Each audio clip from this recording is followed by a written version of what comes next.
there too for private parties. There's outdoor seating, which that's really great, and a bar and a lounge. It's a place to go for a weekend, a weeknight meal with the family, or a weekend date night. Yeah, exactly. Does that sound like your restaurant? Sounds exactly what we came up with. Exactly. All right. Now you have been in South Miami for a few years. In fact, at this very venue, at this very location. The exact same space. Yeah. There was a restaurant there called Town Kitchen and Bar, opened 2006. Yeah. I think June-ish, around there. And I actually ended up becoming the executive chef in August of 2006 there. Yeah. And became a managing partner at some point, and then ended up being there for about 13 years. Ah, cool. Yeah. Kind of me and my partners did a little extra restaurant things here and there, but ultimately it was 13 years. I think I read you were at Deli Lane for a little while. So after COVID, I did a little hybrid international work for about COVID was almost 7 months long, so like almost 3 years. Did a little hybrid in Central America, cool. It was excellent experience, and came back and was looking for opportunities and met Jan, the owner of Sunset Tavern, Deli Lane, and we kind of tried to get some stuff going together, to see how we could, help them stay open even longer, which unfortunately not the case at the moment. I think he's moving. And this opportunity became available to take over the same space that I know so well and many, many of the people so well. And so I kind of I hopped on that. So you retained some of the best staff. I only have a few staff members that worked with me before. One of them was my executive chef, Trevor Simon. Okay. I have a cocktail waitress and a busser and a dishwasher here and there. Pulled some people. My chef and I each pulled some people that we worked with before, and now we have some new staff. And cool. Yeah. And people go to a restaurant because they want a specific waiter or waitress or bartender, certainly. Definitely bartenders, right? So bartenders, they build their own business, where I think it's the owner's role to help build the overall business, which means getting people in the door, making sure the product is correct, that the brand is brought upon the guest properly. But bartenders really build their own bar, if you would. So, and we have a couple of good bartenders. We have a very small staff. We have a couple of good bartenders. You mentioned you did this hybrid gig in South America. Have you been around the world? And what I'm getting to is, are there influences from around the globe? I mean, Italy, comes to mind that have made its way into 57. Back at the Town days, we called it really sort of like global comfort food. So that's kind of was my style. I am not a trained Italian chef. I'm not a trained Japanese chef. I have a French culinary background out of Manhattan, and then a more American style, progressive American cooking. And I kind of just, found a way to. We need, for instance, we'll give you a good one. My chef and I, back in the day, he came up with a tuna nacho. But it's ahi tuna, tossed in a poke sauce with scallions and kimchi. So kind of like that's an example of sort of that global influence, but just thought about it a little bit different, like who does it's a raw tuna nacho. So the nachos are wonton crisps, if you would. So now you're making me hungry. That is my goal. It's become very popular. And you got it. Yeah. Boom. Yeah.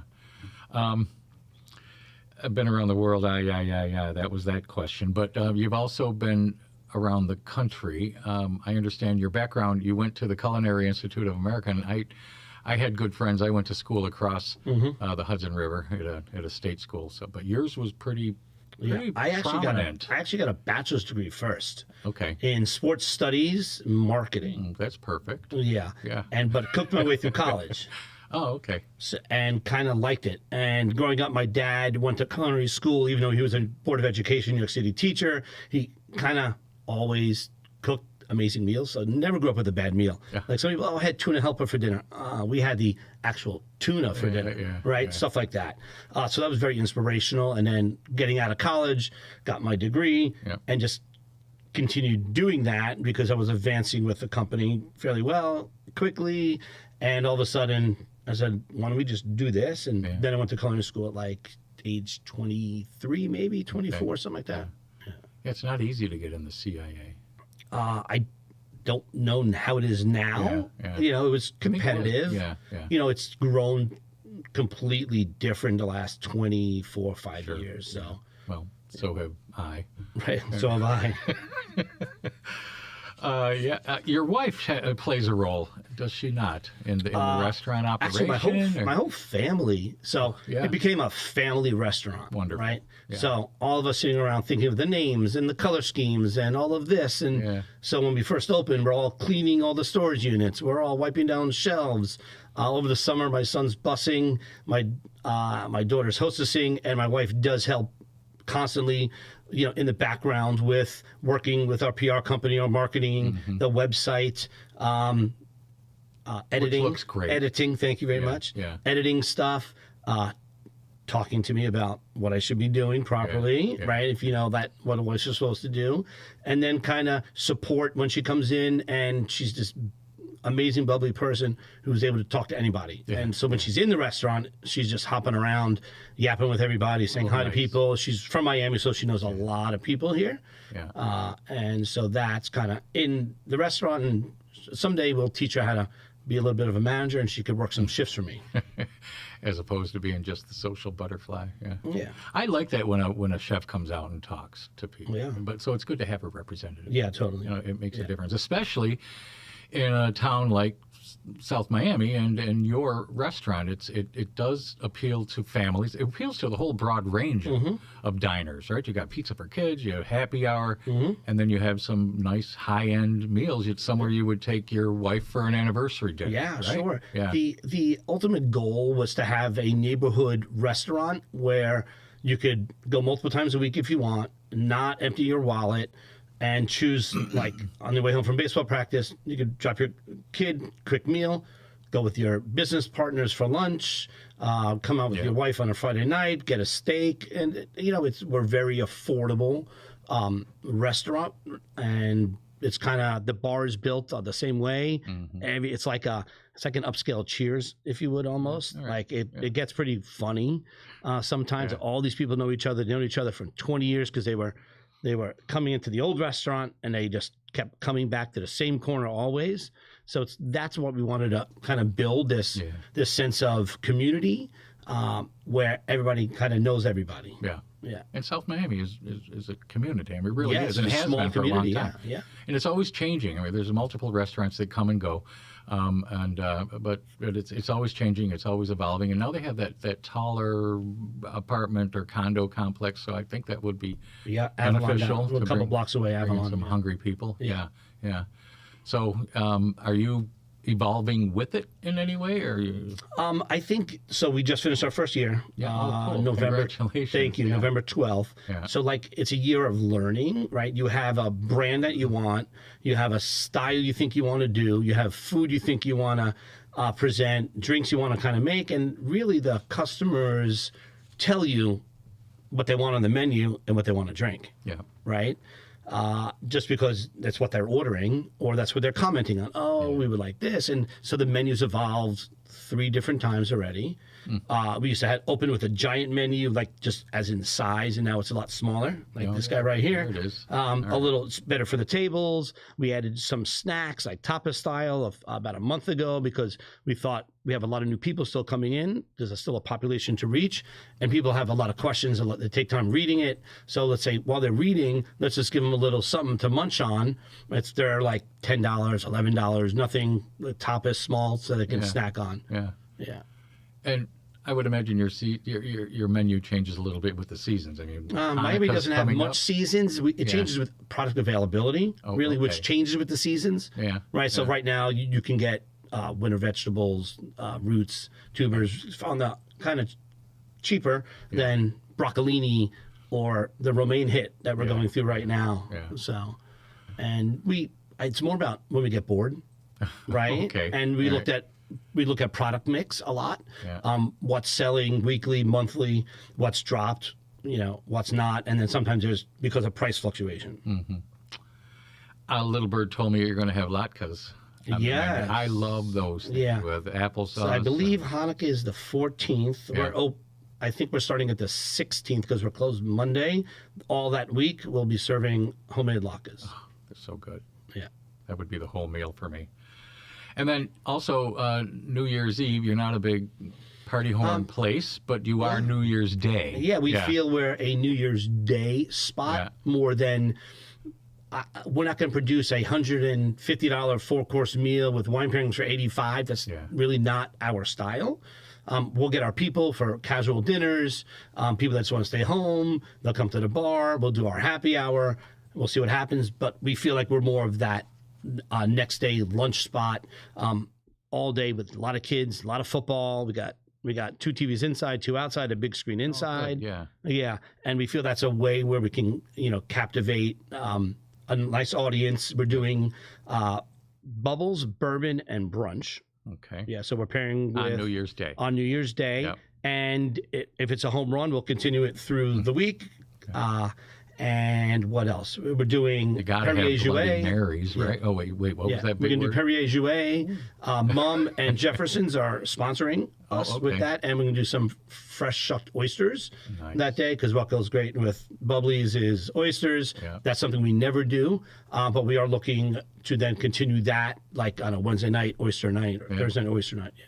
Do you source them from different spots? Yeah, I know people are really oyster. My chef we use 2 different fish companies, plus we have contacts at an oyster company. We'll kind of spec out what's around. There'll be East Coast, West Coast, and we'll see what's out there. Yeah, so people can get their fix. Mm-hmm. Everyone has their favorite. I only just recently started eating oysters. I'm not amazing. hooked. I know. They're amazing. What was I doing? Most people can't get over the fact of this raw thing with, seawater, salty seawater, or going down. You put a little mignonette, a little horseradish, and then they each taste different, which is amazing. I was a teenager, and one of my best friend's dads, we were out digging for oysters. They got oyster. Yeah, super fun. He pulled it up. He said, "Here, have it." He clicked it open. I'm like, no freaking way. But I didn't have a choice. It was this man in authority. So, yeah. That's why I didn't eat him for another 40 years. It takes, a little sandy. It takes a little, it takes some to get used to. You have to be like a little adventurous. You got to like seafood, obviously. Yeah. But once you understand there's West Coast oyster and East Coast oyster, one from Virginia, one from New York, one from Massachusetts. And then who knows? The West Coast tastes different. The Gulf are different. It's very cool. Yeah. So do you have seafood on your?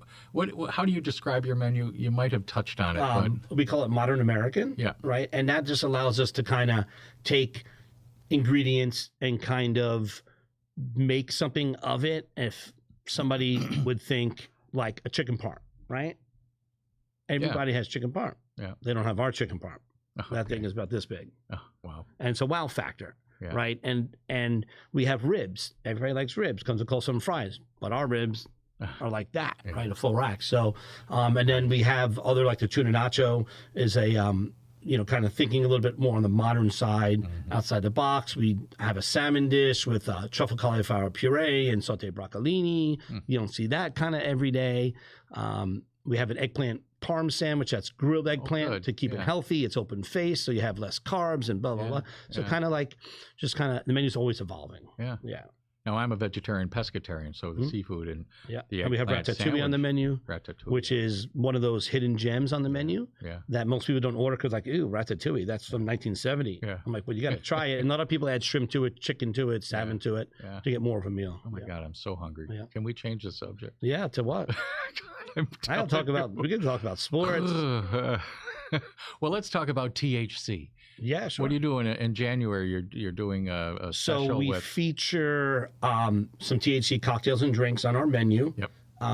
There's a little movement towards healthier living, less alcohol, and you can use Delta 9 in the drinks, and there are several companies that come ready to drink drinks that we use. I use the CANN, CANN brand, and it's three different flavors.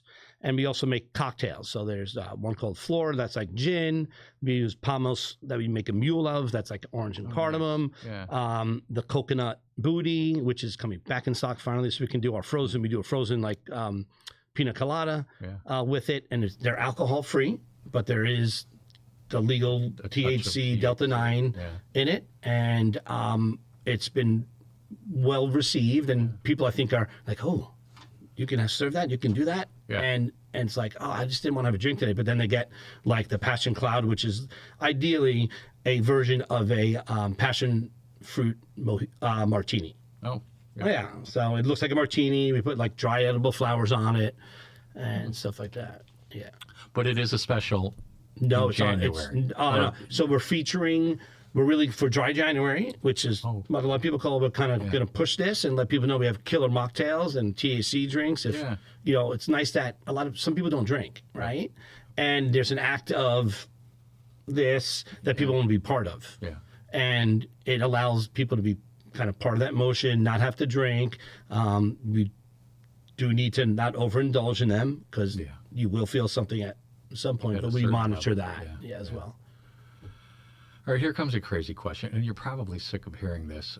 What part of the show, The Bear, I know, sorry. Let it ride. Yeah, and the star is Jeremy Allen White. I mean, he's freaking amazing. But is there anything that you can relate to that? Yeah, more about growing up in the kitchen. How, because, you know, I worked in Manhattan for a long time. Oh, okay. And kind of that's what you learn. Right, and then where you take your career after that is totally up to you. So definitely reminisce all of the days in the kitchen, you know, paying attention to the details, everything, you know, being so perfect and wanting, you know, is the New York Times guy coming in, you're right, you know, doing the lineup, you're going over all the dishes and the specials, like all that stuff brought back a lot of memories. Insane mother driving a car through. Right. You know, I want to shift gears here a little bit. Yeah.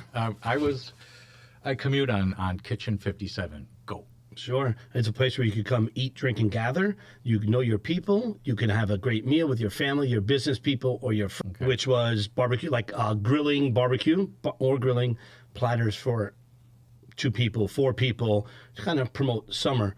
Yeah. And we found an amazing jalapeno cheddar sausage. Ah, nice. It's unbelievable. Yeah.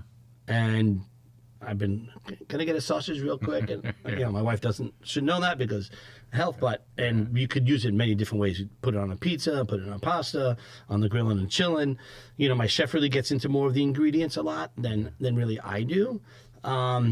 We actually also just got into a Croatian sourdough focaccia that we use for our panko tomate, called Boogie Lab, and that comes frozen overseas from Croatia and then delivered to us through one of our purveyors. It's excellent. See, we're talking about food again. Yeah. Cut it out.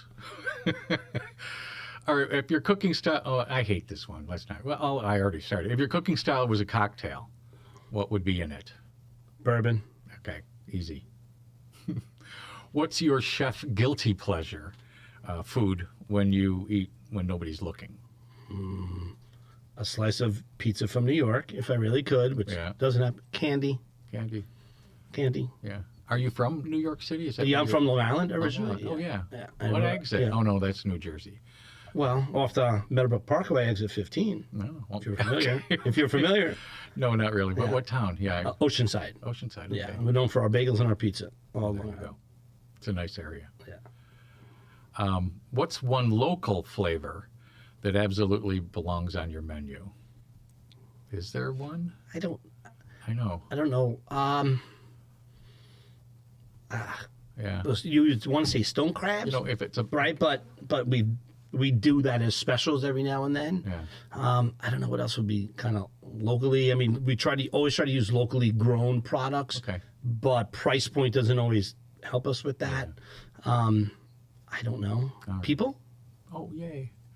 We've got a couple of minutes. Now, if I ask you a question that's really bad, I just had to bring the banana. Oh, yeah. Shake the banana. We move got on. It, man. Yeah.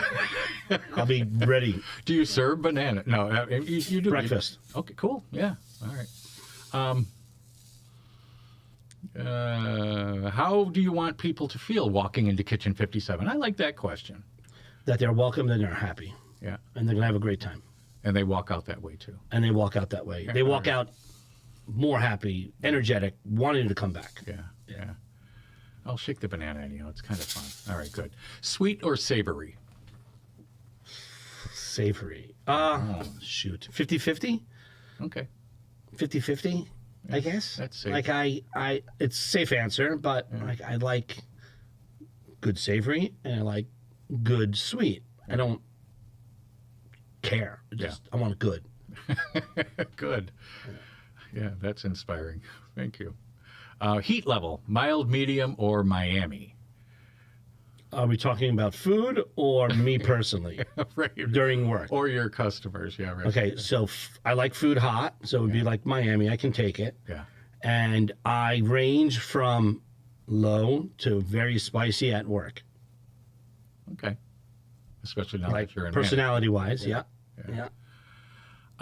What's your least favorite food trend that you've seen over the years or recently, something that's bubbling up and driving you crazy? Nothing really. They're trends for a reason, Right, right? yeah, And trends go away, and then a new trend starts. Yeah.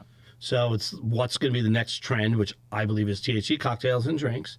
And can you get ahead of the game to conquer it before it goes away? Yeah. All right, cool. Yeah. You're an ambassador. I try. You gotta. gotta We always, my wife and I believe we need to be constantly being creative, constantly finding the next thing, constantly helping to build the brand, and that takes a lot of people to do. And if you fall behind a little bit, you might miss the boat. And so the goal is always be first, and then capitalize on the trend. Cool. Yeah, I mean it's a trend for a reason, as you Yeah. said. And then what's the one dish that made you want to become a chef? I like that one. I hope you do too. Or shake the banana. It's up to you. I don't know. Okay, I'm going like that because I've eaten so much food since growing up. I don't think there's probably an answer for that. Really, I think it was more about being creative and then people telling me how good it was. Yeah. Right. So growing in college, cooking, create a meal. Oh my God. Hi, Michael. Oh my God. This is amazing. This is so good. I think it's more about the reaction of what people give you than me trying a dish. Yeah. Because you're going to whip up some stuff. You might get some sea bass. You might get some salmon and get a watermelon relish or whatever. And what you do with that might be good to you, but might not to customers. But when they say this is amazing, that's very satisfying. I think that's kind of what got me into it all. Cool. Cool. Again, this is a South Miami-based restaurant, but you probably draw from Pinecrest, Palmetto Bay. Is that where you're Pinecrest, present? Palmetto Bay, South Gables, Coconut Grove. Yeah. But I would probably say 60% is probably South Miami. Yeah. And South Miami's looking good. I touched on that before in terms of... As far as, I can see the mayor, the commission, they're all for, bringing back South Miami. Not that it ever left, but I think to where people want to come. Because Sunset Place kind of dwindling away sort of hurt us, I feel. Yeah. And now with the reconstruction of that and the Avalon building down the block, and then there's one right on Sunset across, which I think is some housing. I believe there's another project going up where Deli Lane's going to be 15 stories high, the apartments. And I think there's going to be another project coming on. I'm not sure. But I think all of that is going to help have South Miami how it was. Yeah. Or how it will be. How it will be. Yeah. Was and will be. There'll be definitely some differences, I feel. So you're part of the past of South Miami and the future. I'd like to think so, yeah. Yeah. Well, cool. Well, shake the banana because I have to think of another question. No, well, actually, you brought up sports.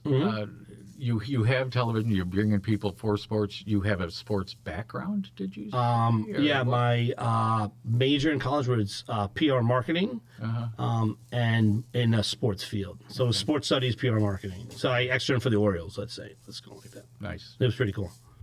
My extent of sports was bowling. Of course, being from Rochester, we have to get out in the snow to bowl. Well, I think that's let's wrap it up a little bit. Do you want to share anything as a couple of parting words? And what are you doing today? Do you got to go back and go to today? Work? I'm going back. We have some nice holiday parties coming up today, tomorrow, the whole weekend, all next week. Then we hit Christmas, and then we hit our New Year's Day party, and then we're starting to plan for our Easter's, our Mother's Day, Valentine's Day, Really? Yeah. And we'll be releasing those menus and what we're doing fairly soon. It's everybody come on out, have a nice cocktail, have a nice steak, a nice pizza, a nice salad. You'll see some of my old dishes, some new stuff, and come on. And meet that nice wife of yours. Hopefully. Yeah. But again, it's a family oriented part of the day and then into the evening. Yeah, I think the business is showing us that lunch is business. 4:30 to 6 is families, right? Younger kids, and then as you get into like 6:30 to 9, we're getting couples, we're getting older families, kids in high school, and we're getting businessmen in the lounge and at the bar, and so it's kind of slowly evolving. Yeah. Oh, I wanted to ask. Now you said parties. You're having are these Yeah, so catering parties? These are private parties in our private You got a room. oh yeah. Yeah, we that's seat right. 45 people for a sit-down dinner. We can do 60 for a cocktail. Yeah. There's a big screen back there for if anybody wants to do a presentation or show some family slides. And And a separate entrance. it's the same entrance. Okay. Yep. Yeah. There used to be a second room from the old restaurants, but that is when I took over, that was gone.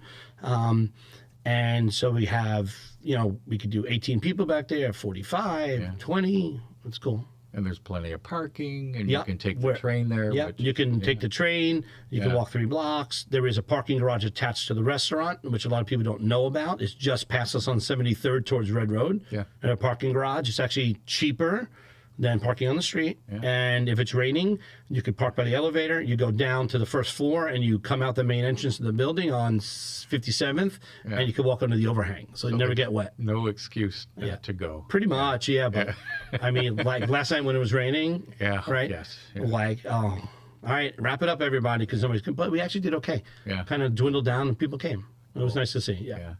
Well, it's been nice to see you. You too. This Thanks has for been having me, fun. man. Yeah. So it's good to talk with a New Yorker, although I'm Right. on the other side. But Yeah. And I will be over for the pokey tuna Yeah. Tuna nacho. thing. Yeah. Cool. Cool. Thanks, All right. Bill. Appreciate It was it. good to meet Thanks, you. man. You Yeah. too. One more banana shake. There you go. Everybody, thank you. Thank you for tuning in. This is Bill Kress and Michael Altman with